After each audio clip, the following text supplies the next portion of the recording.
Like the rest of the world, I was hoping for a glimpse of them.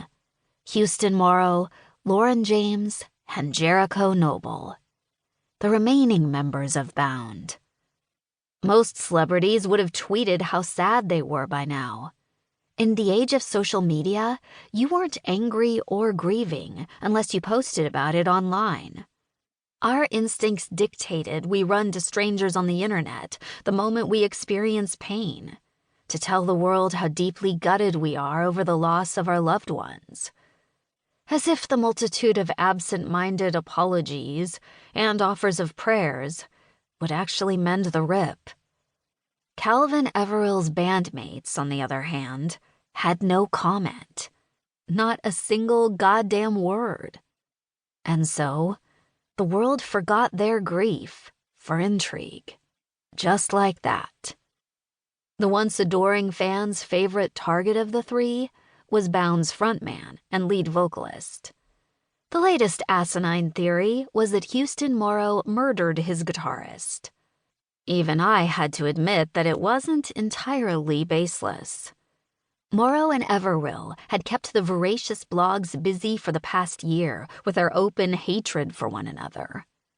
The world was now divided between people who believed Morrow murdered Everil and those who couldn't care less, for the same reason the talented guitarist had gotten away with being a junkie.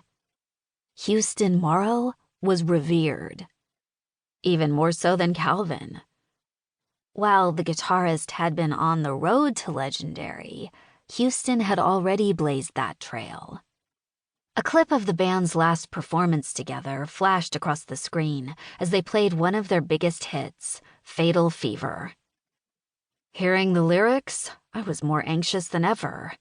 It was impossible that Bound had written them specifically for me, but that's what it felt like. Even though I'd shown up for this meeting and filled my lungs with hope, I was still pretending to be normal. Still pretending I wanted to be cured. Sweeping the red strands of hair off my nape, I piled them high into as neat a bun as I could manage, without pins or a mirror, and only my black almond-shaped nails. It was hardly professional, but neither was sweating profusely. I tasted the syrupy sweetness of cherries on my tongue, even though I hadn't eaten since last night, as I watched Houston Morrow shift between crooning and screaming into the microphone he clutched, as if it had personally wronged him. The camera zoomed in on the raging storm and the thick strands of dark brown hair and his eyes, which reminded me of evergreens, an entire forest of them.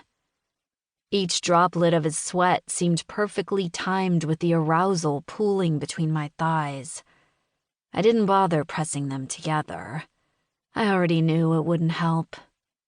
Neither would soothing the ache, unless he had all night. On cue, the camera moved to the most ostentatious display of arrogance and sex.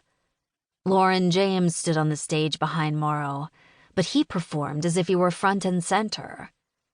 My hands clutching the arms of the chair, and the rest of me clinging to control, had two distinct reactions. As one grip tightened, the other loosened. The stage lights bounced off the silver medallion hanging from the bassist's neck.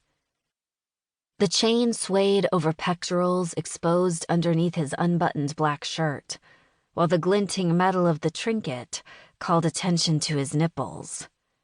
His shirt was so dark and delicate that the material made his tan skin and elaborate coif of dark blonde hair appear pale. He flirted with the crowd, the music, and the camera with a smile I could feel in my bones. I sighed with want for something I could never have, just as the camera panned again.